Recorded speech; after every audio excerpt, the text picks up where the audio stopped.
këram nag di xoole ñu koy toj Sampol Ndour dana tabax këram ay at amul njabootam di xoole ñu koy taal kon bu boobaa bakkan day wadd ñoom bakkan bi wadd kon ñoom ñoo ko waddal parce que ñoo wax lan lañ wax wàcc leen xeex ak état bi Macky Sall xamul naxante force la xam kon mooy jàkkaarloo ne Macky Sall ngeen defante ak moom mooy dem leen reyante ji kon koy ñoom bu ñu taxawaatee nan wàcce wuñu askan wi pour ñu rayante dañ ne rek nañ wàcc manifester kii nangam ak nangam te yéen ay wax ci seeni discours ne dem leen xeexi ak président dañ ko war a delloose ca palais ba kii xamul koy naxante force la xam kon nañ ko wan force loolu mooy ran mais ndax mën nañoo bëtt police ndax mën nañoo bëtt gendarmerie ndax mën nañoo bëtt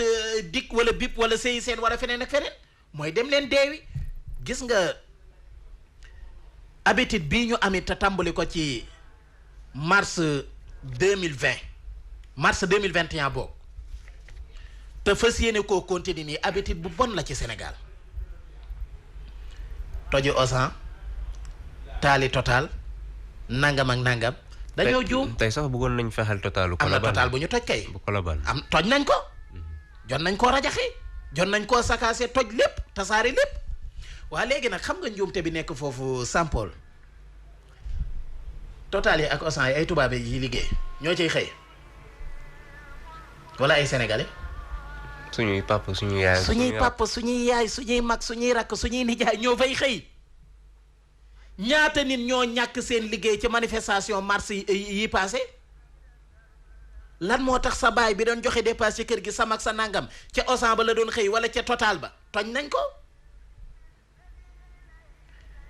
bis ba nga toj après yaa ciy dugg ministre dugg ci député dugg ci président dugg ci doomu président dugg ci doomu leaderu politique bi ngay xeexal sax duggul ci biis après yow yaa ciy dugg jóge Géejawaay war a dem fii liggéey tali bii ngay taal après yow yaa ciy jaar ñoom sax am nañ possibilité fuñ man di nekk hélico mën na leen faa jële marché yi passé taaluñu ambulance bi kan moo ciy dugg ñun ñoo ciy dugg bu ñu sonnee ñu jëliñu tey dégg naa ci ay information yu ñu naan nañu attaqué ji caserne di Samba Diéry Diallo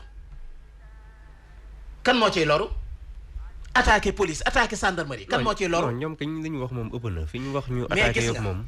foofu nag nañ ko wax te dund maa ngi rafetlu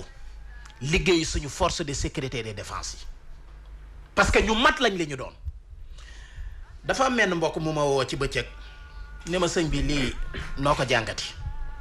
mooy ñu téye diw mu war a génn ñu lànk ne du génn ma ne ko attention ma ne ko xaaral ma tàmbalee ci gouvernement bi sax bala may ñëw ci force de sécurité et de défense yi ma ne ko gouvernement bi il a intérêt Ousmane Sonko nekk ci jàmm parce que da lay wóor ne tey jii lu ko xosi ñëpp dañ naan état la loolu la ñuy waxtaanee ci garam place moom la ñuy waxtaanee ci kër yi bërki Dembo Njaay taxawul ne dañ doon wekki ay ruwam pour bëgg koo faagaagal kon tey jii lu ko dal ñu ne état la bu boobaa nag ca la réew mi di tàkk kon il a intérêt état bi sécuriser Ousmane Sonko ba dara bañ koo jot. rax ca dolli Barthélémy Dias. rax ca dolli Barthélémy Dias léegi nag kon ma soog a bàyyi foofu état ñëw ci force de l'ordre yi bu fekkee ñoom li ñu leen dénk mooy lan sécurité publique bi. muy police muy gendarmerie ak li ñoom ñu gisee Ousmane Sonko mii di génn këram ndaw yépp moom la ñuy xaar ndaw ñépp moom lañ bëgg moo dee ci seen xol te bis bu xasee génn bañ jàkkaarloog moom amatuñu limite te bu boobaa mën naa créer ay trouble l'ordre public yu doy waar mën naa indi musiba ju doy waar pourquoi pas sax ñoom ñu dal ci Ousmane Sonko wala ñu gaañ ko wala blessé am wala nangam ak nangam ñu jël seeni responsabilité nag xam ne lii responsabilité bu njëkk bi mooy fexe ba moom mii mu toog këram ci jàmm. mais ñoom dem nañ léegi sax ba di ko defal yooyu ñuy takk nii di ko woowee Ousmane Sonko mu sell mi. waa xam nga Sénégal dafa naqaree waxtaanee rawatina li ñu naan ko weexu donc dangay moytu daa mais dama jàpp ne daal xëy na Sampol du ma dugg foofu. dama jàpp daal pour l'instant lépp lu man di am. nañ ko tekkim xel te xalaat te doxe ci ak nite te bañ cee doxe ak ëppal far aayul mais parloo moo bon. nit loo ko bañ nangul ko lam baax li nit loo ko bëgg itam corriger ko ci ay njuumteem mais bol jël nit teg ko rek ne yàlla mu ndaw la dafa sell dammitu malaaka la moo fi gën moo gën suñu ndey gën suñu baay kii kenn gënu ko fu mu nekkoon nangam ak nangam ah yooyu day mën nañoo yóbbu ci ñàkk sago ak ñàkk xalaat. dama dégg benn baat bu am solo bu benn journaliste bu tudd Babacar Fall nekk ci benn groupe de presse bu tudd Futurs Médias mu waxoon ni sénégalais yi de mën nañoo folli mais mënuñoo fal. malheureusement 2012 lu ñu waxoon Ablaye Wade na dem ak lu mën di am na dem donte Mamor Mbacke yi ñëw te baaxut it na dem Ablaye Wade dem ñu ne lii fi ñëw moo yées léegi tey 2024 gi ñëw ñu ne Macky Sall na dem léegi bu dee dem ak lu mën di ñëw baax na te lay ñëw yi mën na koo yées waxuma kii ñëw yi moo koy yées de mën na koo yées parce que yàlla la muy dogal man tuuti naa ci xam ko tuuti nga ci xam ko mais nag dama bëgg lennul nekk ñu jiital ci principe booy ànd ak nit ki nga teg argument yu leer naññ mën a teg lu leer naññ ci loxol nit ki ne lii moo tax ma ànd ak moom ba keroog nga koy ñàkk gis ñu xam ne sa yaakaar dafa tas mais dama ànd ak moom parce que dañ koy bundu xataal dama ànd ak moom parce que dama koy xeexle dama ànd ak moom parce que dañ koo bëgg a néewal doole nangam ak nangam waaye ki ñu bëgg a néewal doole ki ñuy bundu xataal kan la lan mooy jikkoom. non mais fu mu jëm weesu na foofu sax parce que am na ñoo xamante ne dañuy ànd ak njiit lijjantiwuñu lu muy wax lijjantiwuñu xamuñu sax lu muy wax ñoom daal nit ki lañ bëgg moom la ñuy topp te jaral na leen loolu xamuñu sax lu muy wax. dégg naa ko ne bu diw sàngam rayoon sama ndey rey sama baay sax moom laay watee. te tàggoowul ak sagom. malheureusement foofu la ñu toll gis nga discours bi ñuy wax nii pour l'instant fi réew mi toll xam nga kañ lañ koy comprendre ëllëg bu fi président bi jógee beneen président ñëw ba leneen xew ci la ñu ndekete diw lam doon wax démb ak bërki démb ñu koy saaga ndekete wax jooju dëgg la woon. malheureusement nag sénégalais dafa am benn faiblesse muy day mel ni gis-gisam du jël suba maanaam du jël tey day mel ni lépp ci tey la yam diw neex na ma diw neexuma point final. te dafa mel ni tam dañ gaaw a fàtte lool parce que bari na lu fi xewoon loo xam ne amaana buñ ko fàttali ko woon xëy na lii lépp du am mais gaaw a fàtte moo tax problème yi yëpp di am gis nga ma jox leen information boobu politiciens yi tax ñuy rayante réeroowuñu muy ñii ci opposition bi di saagante ci média bi ak ñi ci pouvoir bi di saagante ci média bi kenn ci ñoom réeroowu ceeg moroomam ñi nga jàpp ne ñooy ñaar ñi gën a am problème yii ci géewu politique bi jàppal ne dañu dugg ci seenum néeg di waxtaan di jokkoo seen téléphone di waxtaan. ñu naan bu guddee ñu reerandoo. bu guddee ñu reerandoo waaw léegi nag ñun buñ ci attanee bañante Matar Samb attan cee bañ Mamor Mbacke Diop RFM attan cee bañ Sampol Ndour bañ ko ba bu ko gisoon rey ko di ko daggali saaga te yow ña tax ngay bañantee ka saagante ñoom bëggante nañu seeni njaboot seen ñaari doom yi ñooy ànd. dañuy takkante sax. di takkante. ñooy toogandoo ci réseau yi di reer bis ba ngeen di rayante yéen ñaari leaderu politique yi ñoom ñooy fanaanandoo ñooy yendoondoo ñooy reerandoo ñooy waxtaanandoo boo moytuwul sax bu affaire bi jaxee gisuñu leen réew maa ngi tàkk fekk ñoom ñaar ñi nga toog di waxtaan ku nekk naan du ma sama morom xoola sama gaay yi waa léegi lii ndax buñ ko xamee kon danañu jaral ñu wàcc di rayante ba ay bakkan di rot. gouvernement état maa ngi leen di interpeller ci ne sécurité publique ci seen loxo la nekk yaakaar naa la ngeen am ci expérience ci doxiinu état ak doxiinu réew du ngeen xool xam lu neex bëgg lu neex Mamor Mbacke wala bëgg lu neex Sampol Ndour ba tax ngeen di sacrifier sécurité publique bi jàpp naa ne lu man di am seen devoir la seen warteef la ngeen aar askan wi ba ñu nekk ci jàmm parce que kenn nit wërta rey 17 millions sénégalais de kenn nit laa wax wërta rey 17 millions sénégalais waaw moom bu toogee kon lu muy nguuroo ak kan lay nguural ak kan lay jiiti ban population ban askan mooy ñi deewoon avant mais nañu delloo suñuy xel nañu delloo si suñuy xel te bàyyi suñu xel yi ñuy tëj ràpp kànnaare ko xombe ko suude ko nanguwuñoo xalaat dara ci suba suñu xel mépp ñu jël ko teg ko ci tey kon nag na état jël ay responsabilités am bërki dem boo njaay lii fi xew procureur de la république génn lu Amady Diouf lu mu wax jàpp nañ ab rebelle avoué na am na ñeneen ñu ñuy wër waaw léegi loolu bu amee jàpp naa ne état ci ak matam xoolul Mamor Mbacke mi taxaw fee naan noo du dëgg manipulation la dañoo bëgg yaakaar naa état xoolul loolu de état la mu war a def lay def jàpp ñañ war a jàpp def seeni enquête lépp lu ci war ci yoon ñu def ko pour man nañu sikk Macky Sall nañu sikk ministère de l'intérieur nañu sikk ministère de la justice waaye suñu force de l'ordre yi suñu justice su Sénégal bii suñu police bi ak suñu gendarmerie bii lu leen waaye sikkit xam nga ne ci seen liggéey la ñu nekk te défendre askan wi képp moo leen tax a jóg bala ngaa xam ne loolu dëgg la amal problème nga dem ci ñoom kalaami ñu tooñ la dañ lay jox sa àq kala tooñ dañ koy sanctionné ba sa xol sedd waa léegi nag ñooñu bu ñu wëlbati koo taxaw ne dañ ñuy xeex nangam ak nangam baaxuñu te président bi war a toogi suba waaw xanaa kon ñoom man dafa am discours yoo xam daf may xaw a jaaxal Macky Sall bu taxawoon ne Ablaye Wade sa police bi baaxul sa gendarmerie bi baaxul sa force sa armée bi baaxul Macky Sall bu taxawoon wax ko Ablaye Wade waa léegi kon xanaa kon bu xëyee kon ñu def ko président moom dafa war a dàq armée bi dàq police dàq gendarmerie indi yu bees parce que baaxuñ yow mi naan baaxul boo toogee ñoom ngay àndal liggéey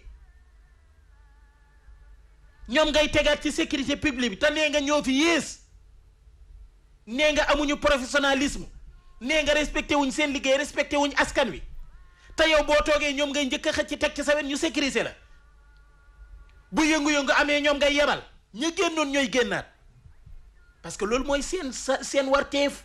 force de l'ordre force de sécurité et de défense seen warteef mooy fexe ba sa place bii buñ ko toj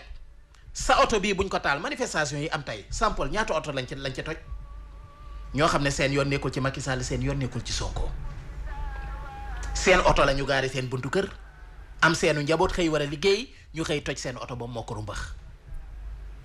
nga jàpp ne kan mooy responsable bi ñawoote ne génn leen xeex ñoom ñooy responsable bi parce que ñoom seen oto kenn du ko toj fa mu nekk kenn du ko jote ba di ko toj seen njaboot kenn du leen blessé ndax fañ nekk kenn jotiwul ci ñoom waa léegi nag bu lii lépp amee nag Sampol dama bëgg ñun sénégalais yi ñu toogaat weet bul déglu Mamor Mbacke jàppal ne la muy wax du dëgg bul déglu Sampol Ndour bul déglu Macky Sall bul déglu Sonko bul déglu keneen duggal ci sab ruq nga toog xalaat jëfandikoo sa xel naj sa xel xalaat qu'est-ce que c'est passé lan moo am lu waroon a am te amul lu am te wartoon a am question bu am solo ko bu boobaa di nga xam bu baax boo xëyee fa ngay teg sa tànk ak fa nga ko war a teg waaye bu fekkee dañoo sël mu jëmale kaw takk suñuy xel sànni ci ginnaaw gëmmu tax lu wallahi alxasim gis nga finne ji ñuy xëcc bi bis bu yegsee muy Macky Sall muy ministre yi Macky Sall yi muy Ousmane Sonko muy Barthélémy Dias muy Khalifa Sall muy keneen ak keneen ku ci nekk am nga possibilité léegi bu la neexoon nga fanaane États-Unis ñun fuñ jëm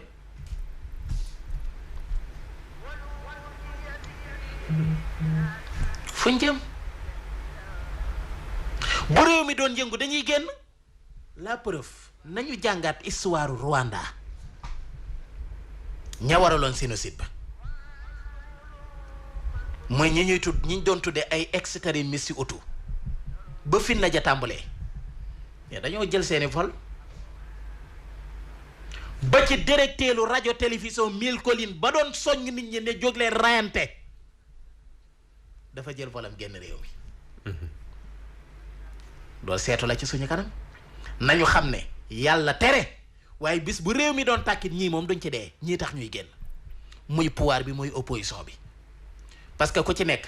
ñii seenu njaboot ñi ngi bitim réew ñii seenu njaboot buñ fi nekkee it doo ma sa taseeg ñoom ci mbedd waaw lan moo tax nag Sampol foofu rek question la doomu Mame Mor Mbacke daal fexe na ba loo xereñ loo mën a gis ak loo mën a dox doo ma sa taseeg moom ci mbedd waaw léegi doomu mu Sampol moom dafa war a nekk ci mbedd mi taxawaalu loolu ban xeetu idée la ban xeetu ngëm-ngëm la waaw bëggoon naa àggale ak yow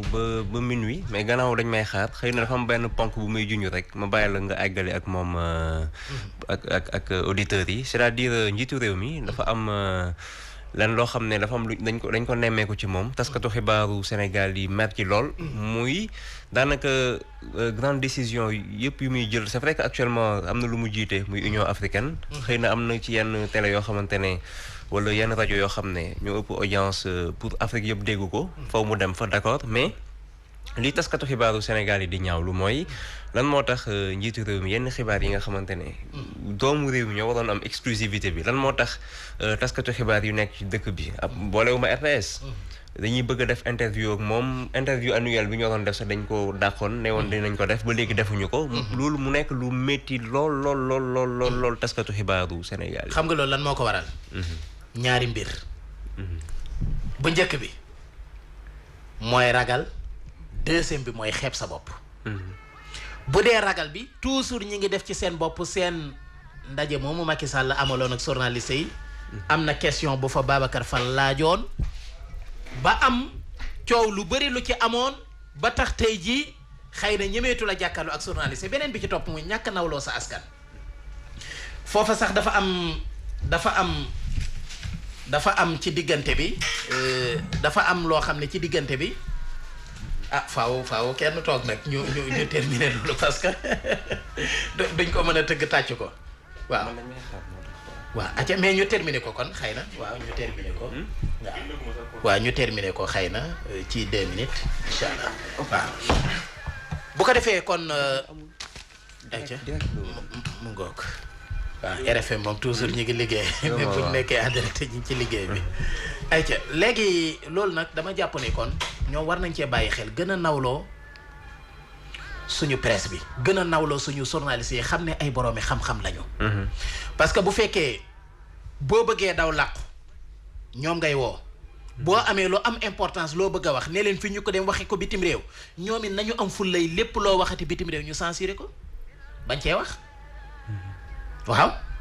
journaliste yi muy RFM muy Walfadjri muy Zik FM muy Sud FM muy beneen ak beneen lépp loo xam ne président dem na bitim réew waxi ko fa ca journaliste yooyu bañ koo waxal suñu journaliste réew nañu am fu lay censuré ko bu ci kenn def journal bu ci kenn def information ni édition spéciale mu mel ne lu amul gis nga sanction bi buñ ko tàmbalee danañ ko lijjanti ci nu mu gën a gaawee ca diggante booba la ma cay ñaawle rek te ñu tëje ko xëy na sax prochaine émission daañu ci gën a yaatal mooy président nan la mën a taxawee le 3 mai def discours na ñuy nekk ci internet bi di saaga état bi jóg na ci ñoom. loolu moom jar na émission. waaw moo tax ma ne naa ko junj tey mais moom lañ war a waxtaanee. jar na état bi jóg ci ñoom toog ci sa ordinateur di kacc di saaga loolu dafay war a jeex wax ba ñaq tooy xëpp xëy suba. tooga koo xam ne da ko doon daggali saaga di affiché wu ak moom mu di ko defal live fa mu doon defee live di ko saaga fa la ko defee live naan ko yaa ngi direct nanga minute première dame toog lu ko gën a waye di gën ko ñàkk fayda moo tax am na ñoo xam ne kenn mënu leen a défendre kenn mënu leen a xeexal ay ca kon yaakaar naa ne 9 minutes moo ñu dese. dafa am benn auditeur boo xam ne ku ñuy déglu la ci réew mi kilifa la itam dafa woote ci téléphone bi moom nag moo woote bëgg a def intervention ci émission bi ñu jël ko nga dalal ko Maître El Hadji Diouf ñu ngi lay nuyu. maa ngi leen di fay. waaw dalal jàmm ci yóbbalu jullit.